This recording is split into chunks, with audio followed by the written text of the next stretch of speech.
Hello, everybody. This is Keech Rainwater, your guest mentor today for Studio NPL. And today I've got a piece of equipment here, a really nice old 16 millimeter camera. We're not even going to talk about that today. What we're going to talk about is the second unit. And so what that is like when you watch a big film, a big Hollywood film, and you see the actor and they're like, say, Harrison Ford or something, you know, acting and doing his thing. And then they cut to a close-up of him maybe pulling out his bullwhip or something like that. A close-up where you don't really see his face or anything. If they had to set the camera up and do that, like while Harrison Ford was there, it would be like hours and hours and hours of just standing around resetting the camera. They don't want to have to do that to the actor, so they set up what's called a second unit. And that is a whole nother production team. It's almost a whole nother movie production, but in the same movie. But it's a whole nother location and a whole nother director and a whole nother set of cameras and all that stuff, just to match those close-up shots that they didn't want to waste time with when they had the actor there. So it's a very important thing, you know, and a lot of famous directors have started out being a second unit director. And if you watch the credits of a movie roll and you notice on there, second unit director, second unit cinematographer, whatever, you'll notice that there's a lot of people involved in the second unit. And it's a very, very important part of filmmaking that you should definitely look into and appreciate. Next time you watch a movie and you see a close-up of something, somebody dropping something on the ground and picking up something that's a close-up, that normally was done, if it was a big budget movie, it was normally done with what they call the second unit. And so, you know, next time you watch a big movie, look where it says the second unit and see how many people are involved in that and how many different jobs there are for a second unit in a big movie. And I'm Keech Rainwater, your guest mentor for Studio NPL, and we'll see you next time.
Hi, I'm Seth and I'm a mentor at Studio NPL. This is the first video I'll be making in a series about how to make your own podcast. Listening to podcasts is a great and useful way to spend the time that many of us have at home now, but making them is also a creative and fun way to use it because you're getting to make your own news broadcast, fictional radio play, or just a talk show with your friends. And making them now is easier than ever using a lot of free tools that are online or household objects. So in this video, I'll be going through kind of different recording tools and editing tools that are either free to access online or that use things that you might have access to in your house. In this video, I'll cover three main aspects of podcast equipment or podcast software that you need in order to make one. The first being a microphone. If you're watching this on a cell phone, then that has a microphone built into it. And a lot of cell phones actually have built-in voice memo or voice recording applications. Laptops, a lot of them come with microphones too, and they also have recording applications on there. My cell phone also came with some earbuds that have an inline microphone built into them, built right in the wire. A lot of modern earbuds have either inline microphones like these, or they'll have microphones installed directly into the earpieces. So those are more common microphones you might have around your house instead of maybe an explicit music or podcasting microphone. So by plugging these into a phone or a computer or using the onboard microphones on those devices, you're able to start recording. These microphones I'll just mention may not give you the same quality of sound as a professional kind of studio podcasting microphone, but there's some ways to get the most sound and most quality out of these ones. One way is to remove as much excess noise in your recording environment as possible. So you could either maybe go outside at night or in the middle of the day when it's quieter if you have access to a backyard. Another way is to kind of turn your closet into a makeshift recording studio. And that lets a lot of those extra clothes in the closet dampen a lot of the sound that's either coming in or echoing off the walls. Another way to kind of get better quality out of your microphone is to make a fake windscreen or pop filter, which is what this is. Essentially what a pop filter and windscreen does is that it diffuses a lot of the air going into the microphone because air going directly in kind of distorts the sound a little bit. So what you can do is cover your microphone maybe in some thin cloth, whether that is a clean sock, a sheet, or a pillowcase, and that'll help kind of diffuse any air from shooting straight into the microphone and distorting whatever it picks up. Another way to get the best quality recording is to set whatever your recording device is on a surface that you're not going to bump that much, because bumping whatever it's resting on can also kind of distort some of that microphone pickup. Alright, so now that I've talked a bit about microphones and recording software, I figured I could show you some editing software. So right now, what I have open is Audacity, which is a free editing software you can use on Mac and Windows. On Mac, there's also GarageBand is Apple's free audio recording and editing software you can use, but I'm not going to use that just because it's not available on all platforms. There's some other free ones you can use online and everything, but Audacity is also a great one because there's a big community of podcasters that have all used this for a long time, and they have plenty of, frequently asked questions and tutorials on all kinds of different aspects for it. So right here, I just have a podcast that I made earlier, very simple. It's only about 16 seconds. And it's just an intro. I said in the middle of it, which is right here. And then, a little bit at the end. So two main edits you're going to be making in Audacity very frequently. One is listening to the clip and hearing what the room tone sounds like. So if I start this from the beginning, you'll notice there's a bit of like a hum. Hello, this is Seth from what I assume is air conditioning. And then there's an in the middle of it. So something you may notice when you start recording is how much you vocalize to fill empty space like that. So I'll show you how to fix both of these very quickly. You're going to be using these a good bit. So the first thing I'm doing is I'm actually up here. I'm using the selection tool, which looks kind of like a little writing cursor. I'm going to click and highlight the right here. And I'm just going to delete that. And you'll notice that the two sides on both ends of the highlight snap together, and it creates kind of this seamless transition right here where the used to be in the middle. One other thing for you to do is this first 5 seconds where there's kind of that room tone. You want to actually record and leave that empty space in the beginning so that you can go and isolate the room tone and then eliminate it from the rest of the clip. So this 5-second clip, if you listen to it, you hear kind of that air conditioning hum. what you can do is go to the effects panel. On PC, it's going to be up at the top bar as well. You want to go to noise reduction, and then you want to have the section of the clip highlighted, and then click Get Noise Profile, so it analyzes that clip that you selected. And now you want to highlight the area where you want that entire noise profile removed from now that you've selected it. So I want the whole clip right here to be selected, so I just click this little side panel. Now I go back to the effects panel and noise reduction, and then I click OK. So now it analyzed the whole clip, and you can go and listen to it. And you'll notice that it's a lot quieter. This is Seth. I guess and this it is kind just of a sample. removes it from the rest of the entire clip. So those are the two main edits that you're going to be making in Audacity whenever you're doing a podcast. One other edit is you can remove this first little bit now that you've used that. And also you can add theme music to your video. So I went on Free Music Archive. It's a great place to get royalty-free music. And I grabbed a song that I'm going to be crediting at the end of this video. So I'm going to add that in here.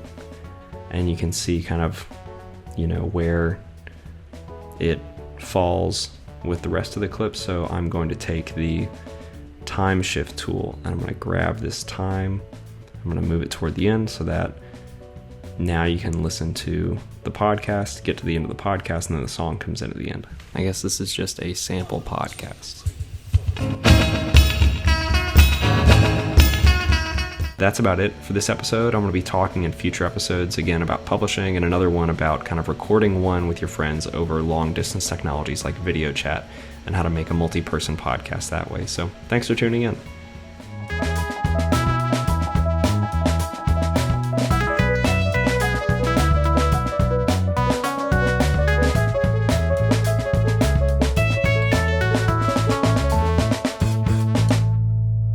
Hi, welcome to Studio NPL. Today we're going to talk about animation. And this is a really cool animation app. It's called Flipaclip. It's free and it's super easy. Just hit the plus button to get started. We're going to name our project, and I'm going to name it Ball.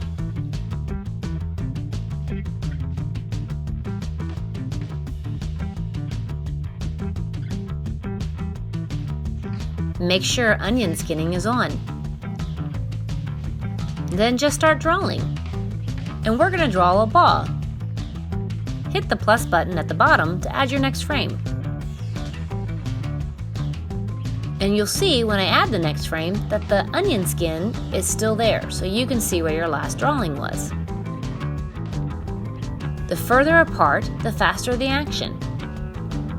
What we're doing here is squash and stretch. It shows weight and velocity.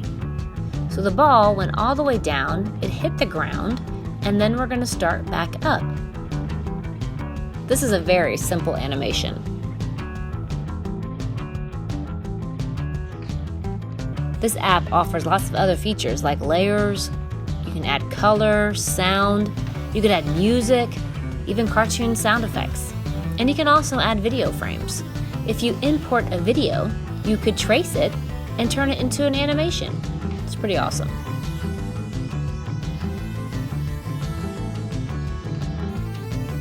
Here, the ball hit the wall and exploded. You'll notice when I redraw it each time, it goes further and further out.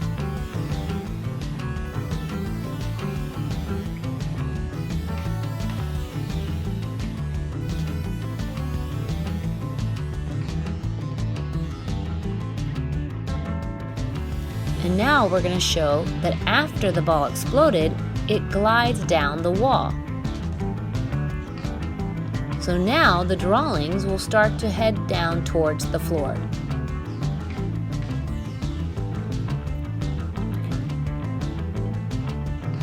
Remember, the further apart, the faster the action. So the ball was bouncing faster than it is gliding down the wall. So these drawings are going to be closer together than the circles we were drawing earlier.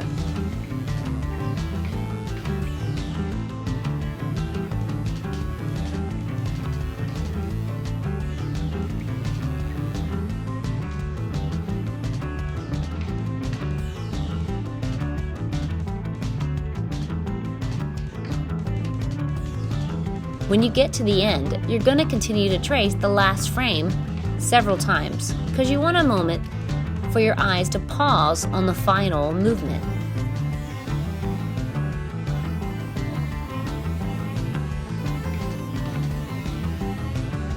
You will end up looping this animation, so holding those frames at the end will really help before it starts over again.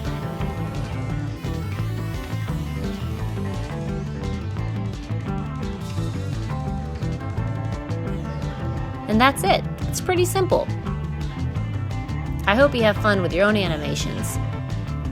If you give it a try, upload them and hashtag Studio NPL. And here's an example of adding a video and turning it into an animation. I look forward to seeing all your creative animations.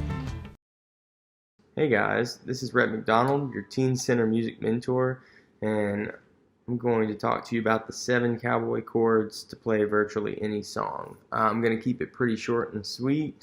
I'm just going to tilt the camera down a little bit to see the guitar neck and just show you the chords. Okay, so when you're playing the key of G, you're going to start with the G chord, go to the C chord. Those are the same chord, but these are just little different inversions of them. The D chord. Those might be your most common cowboy chords. So, and in the relevance of the Nashville number system, which we'll talk about at another time, this is 1, 4, 5. So G, C, D. Also, you'll have the 2, the A. Now that's an A minor, that's an A major.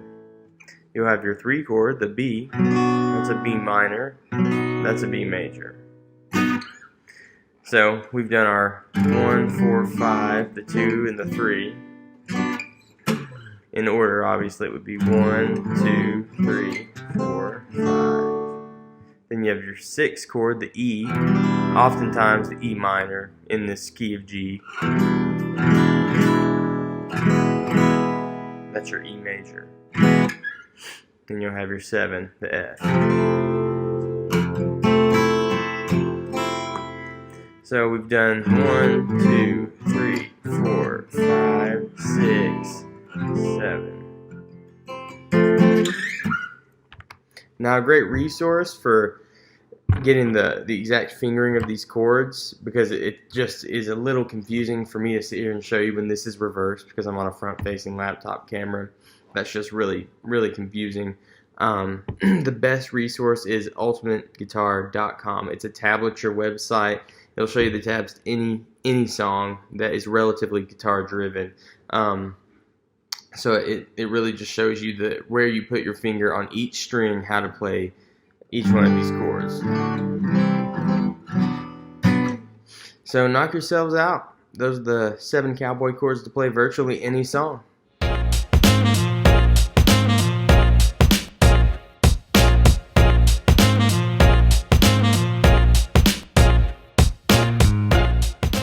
Hello, I am Zach with Studio NPL, and today I'm going to be showing you how to design a keychain in Tinkercad. So Tinkercad's super easy to use. There are basically 5 or 6 different steps, and the combination of those steps is how you go from designing something really simple to something really advanced. But today we're going to be doing something really simple. So the first thing we're going to do is create a new design.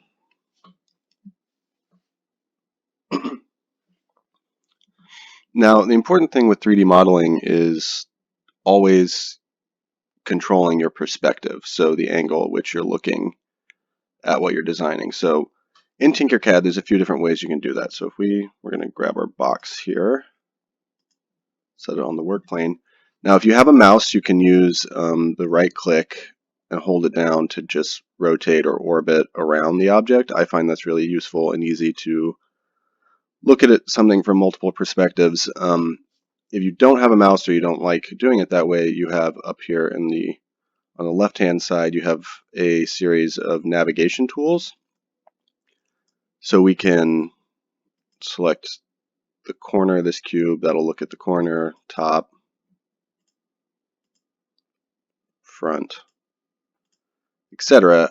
Also, if we get sort of super zoomed in, or for some reason kind of lose our perspective, we can always select this house symbol here, and that's home view, and that'll bring us right back to a sort of 3/4 view. This one down at the bottom will give us a isometric view, which is useful when you're looking at dimensions of objects. This one here will show us what we have selected. So if we have, say, 2 boxes and we have them selected, the selection view will zoom in on those, and then the plus and minus are just zoom in, zoom out. You can also control that with your scrolling wheel on the mouse. So the reason why perspective is so important is when you're dealing with things in 3 dimensions, you can look at them from one way, and let's say we're building a little house. We have our box here for the house, put our roof on top of it. It can kind of look like it's on top of it, you know, from one angle, and then when you rotate, you see that they're nowhere near each other, especially if they are kind of skewed in size. You can change the perspective. So you want to always be orbiting your object. So today, we're just going to make a really simple keychain using a base and the text tool. So the first tool we're going to learn is scale. So if we select our object and put it on the work plane, we have 5 squares here, which are all scale points. So if we grab those out, we can now skew it and change the size of it. If we hold down Shift while we do it, it will maintain its proportions. So we can scale it up and down proportionately. But we actually want to make it short and wide for a base. So we're going to use one of these corners to scale it out, and then we're going to use, you can see that it's 20 millimeters tall, because if we select that scale point, it shows us 20 to the side. We're going to shrink that down to about 3. We can also, if we don't want to eyeball it, we can select the dimensions on the right side and just type 3 into it and hit return. And now you have a base that is 3 millimeters by 3 millimeters tall and 21 by 58. No, sorry, 28 by 58 wide and long. So now that we have our base there, I'm going to get that just to the right size, and then we're going to scroll down here on the other side. So look at, these are our various shapes that we can work with. We're going to select this one that says text. That's our text tool. In the text, we're going to type what we want our keychain to stay. In this case, Studio NPL. It's obviously too big, so we're going to scale it down. So we're going to grab a corner and hit Shift. Scale that down. So I'm going to go a little bit smaller with it. And then one thing we can do is sort of move it over the base plate, but we want it perfectly lined up. So what the next tool I'm going to show you is the alignment tool. So the alignment tool is up here. You can't do anything with it because we don't have anything selected, so it's not highlighted. But if we select 2 objects, which we can do by either dragging a selection box over it and selecting 2, or we can hold down Shift, select one, select the other, select one, select the other, and then now you can see that we have our group tool is highlighted, our alignment tool, and our mirror tool. So we want to align it. So what we're going to do is select that, and you can see that these different vertices show up. And if we hover over those, they'll show us different lines that it will align to. So we could align them from the top. we could align them from the bottom. We could, if we look at it this way, we could align them along the z-axis. But we want to align them, center them on x and y. So we're going to select this one, which centers it that way, and this one, which centers it that way. So first on x and then on y. Now that we have those together, we can see that were we to send this to the 3D printer, it's all going to come out as a solid color, a solid whichever filament we're printing with, so whichever plastic we're printing with.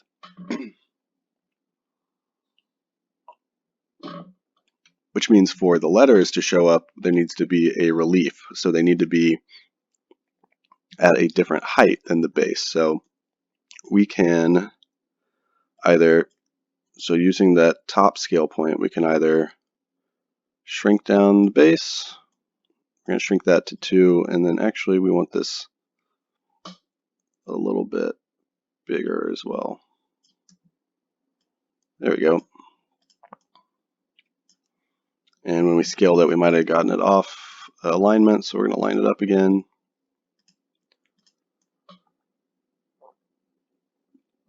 Now the next thing that we're going to do is group them together. So I'm going to select both of them, use the group tool up here. So what that does is now we have a single object created from the grouped from the 2 objects. So now I can scale it, change the size, manipulate it all as a single object without having to worry about them coming separated. So now that we have our kind of base and our text on there, the next thing that we're going to do is add a hole to it. So the hole tool is interesting, and it's one of the unique properties of this program or this app that allows us to make more complicated objects. So we can select any object over here, and I'll select 2 just to kind of show you. So over here we have an option to change the color, which, like I said, doesn't matter when it comes time to print, but it matters. It shows up in the app. We can even make that those transparent if we want by selecting this here. That way, if we're trying to sort of line things up or overlap them, we could sort of see what the overlap is if we needed to in the design. But what the other option we have is we're going to make these both solid again, except with the cylinder here, instead of having a solid color right there, we're going to select hole, which is just next to it. And what that does is it turns the cylinder from positive to negative space. So when we group it together, instead of adding it, it will be subtracting it. So when I select both of these,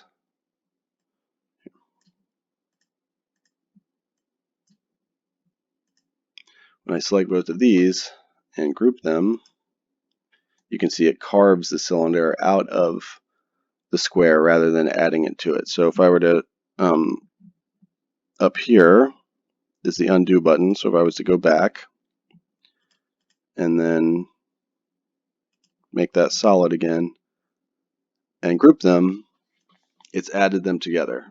That has made a new object out of both of them.